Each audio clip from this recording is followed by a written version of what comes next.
교리가 도출될 수밖에 없는 거예요. 성부, 성자, 성령이라는 삼위가 계신데 그 삼위가 근본에서는 하나님이나 다를 바 없다는 것이죠. 하나님의 본질에 있어서는 하나님이시고 그 본질에 있어서 하나님이신 분이 한 분 하나님이신 분이 이제 구속사역을 전개시켜 나갈 때는 성부, 성자, 성령의 삼위로서 각자에게 맡겨주신 그 독특한 사역을 감당하신다는 것이죠.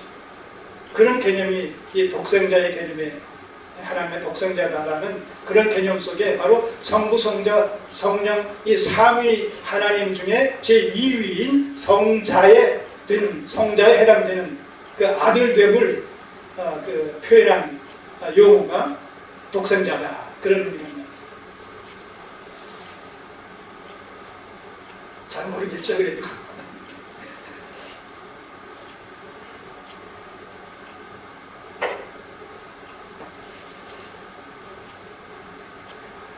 어쨌든 부족한 대로 우리의 부족함이 성경에 대한 우리의 부족한 이해가 그 나라에 가게 되면 완전해질 겁니다.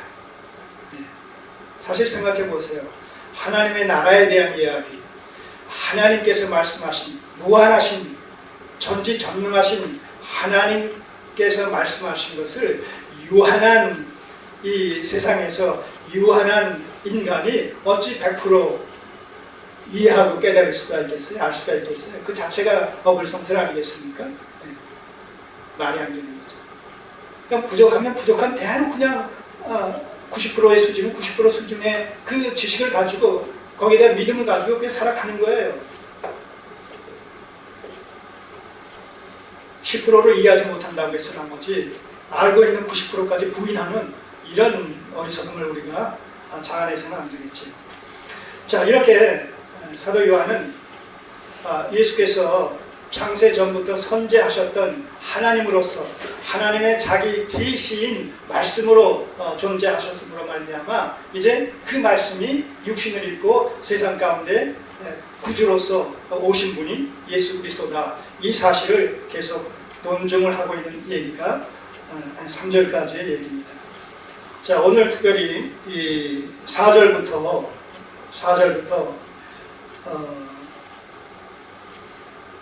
나머지 18절까지 이런 내용을 두세 주제로 이렇게 좀 나누어서 생각해 보도록 하겠습니다. 자, 첫 번째, 예수님은 창세전부터 말씀으로 선재하셨던 하나님이시다. 예수님은 어떤 분이시냐? 창세전부터 말씀으로 선재하셨던 하나님이시다. 이 사실을 먼저 우리가 기억하시기 바랍니다. 선재하셨던 하나님이시다.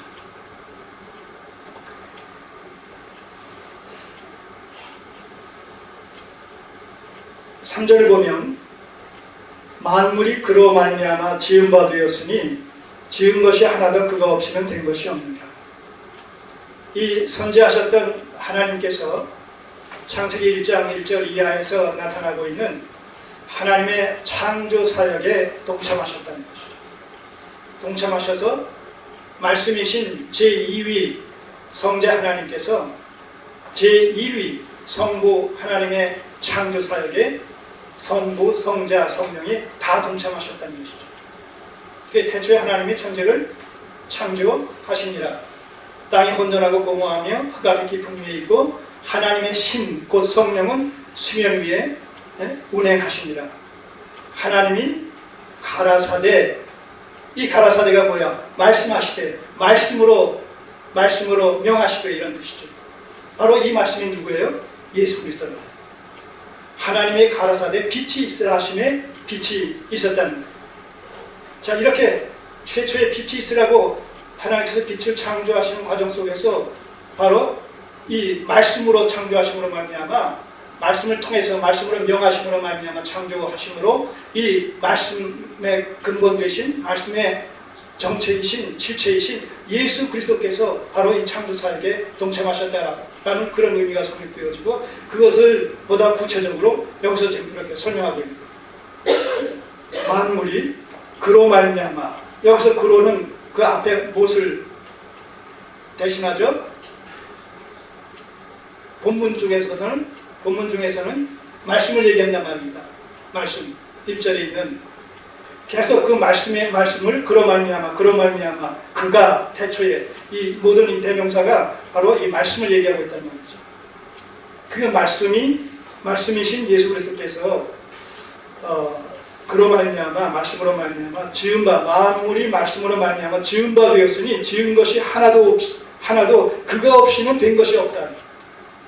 그러니까 이 창조 사역에 있어서 하나님 그리스도께서 결정적인 사역을 담당하셨다.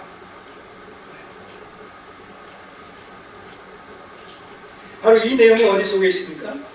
여기 손을 넣으시고 골로새서에 소개된다는 거죠. 골로새서에. 에베소, 빌립보, 골로새. 신약의 324쪽에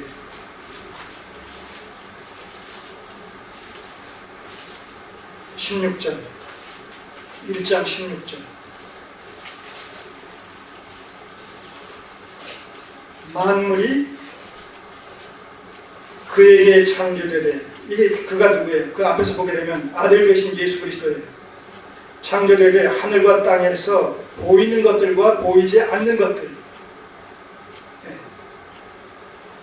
우리가 가시적으로 볼 수 있는 것, 피조물과 보이지 않는 이 영적인 것도 다 그리스도로 말미암아 그리스도에 의해서 지음을 받게 됐다는 것이죠.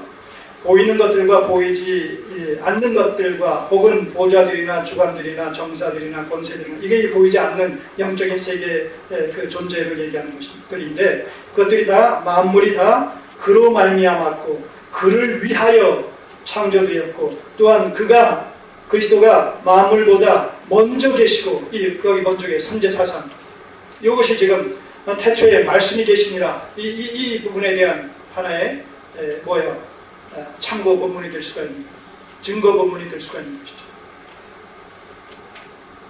이것이 왜 이렇게 중요합니까? 바로 이 여호와의 증인에서는 예수 그리스도가 여기 15절만 보고 그는 보이지 아니하시는 하나님의 형상이요 모든 창조물보다 먼저 나셨다. 모든 창조물보다 먼저 나셨다니까 제일 먼저 지음받은 자가 그리스도다 이렇게 얘기하기 때문에 그들은 예수 그리스도를 하나님으로 믿지 않고 피조물의 마지로 믿는단 말입니다. 그래서 여기서 이단교리가 나오는 거예요. 하나님의 말씀을 그 공의대로 바르게 해석하지 못하고 임의대로 자기 속에는 좋을 대로 해석하게 되면 그게 바로 이단적인 가르침이란 말이에요. 교훈이란 말이에요.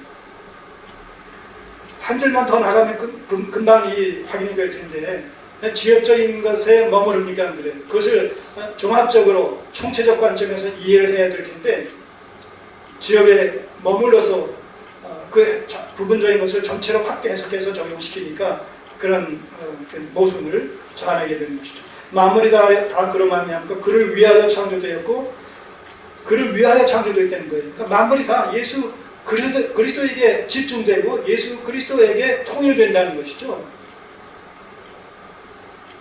창조의 핵심이 창조의 중심이 그리스도에게 있다는 거예요. 그 다음에 17절 또한 그가 만물보다 먼저 계시고 선지하셨다는 것이죠. 피조물의 마지가 아니라 피조물에 속한 것이 아니라 창조의 주체가 되셨다는 것이죠. 창조의 이 객체가 아니라 만물보다 먼저 계시고 만물이 그 안에 함께 섰느니라. 예수 그리스도가 만물을 붙들고 계신다는 거예요. 그리스도로 말미암아 만물이 지금 지탱되고 있다는 거예요.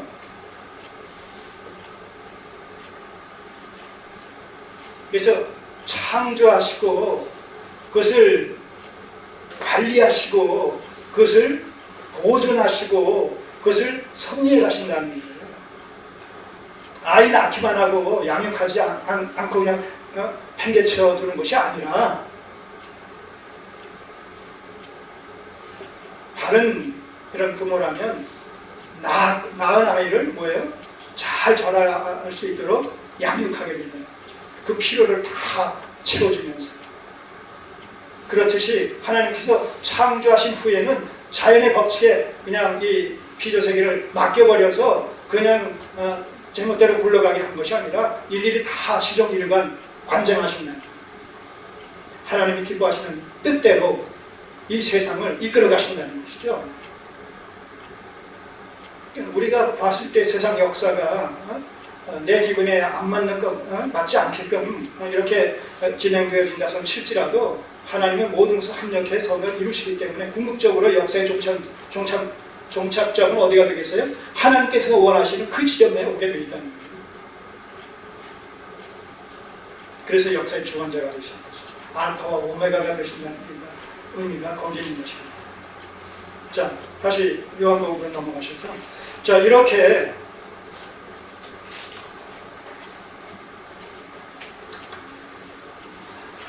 그리스도는 창세전부터 계셨으며 말씀으로 계셔서 하나님의 뜻을 계시하시고 하나님의 창조사역에 적극적으로 참여하신 창조주가 되신다는 것이죠. 창조의 중보자가 되신다는 거예요. 창조의 중보자.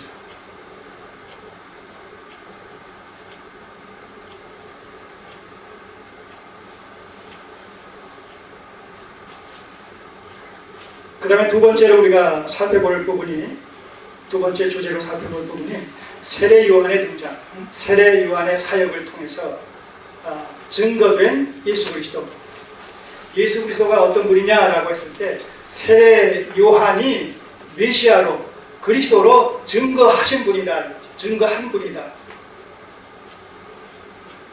그러면 세례 요한이 메시아로 증거한 분이 예수 그리스도다라는 것이 왜 그렇게 중요하냐라고 했을 때 바로 말라기서를 통해서 우리는 살펴봤지만 말라기 선지자를 통해서 하나님께서 언약의 사자 곧 메시아에 앞서서 선지자 엘리야를 보내시겠다고 말씀하잖아요. 자, 그러니까 엘리 선지자가 왔다. 엘리 선지자를 보내시겠다는 얘기는 선지자 엘리야를 다시 살려서 그 엘리야를 보내겠다.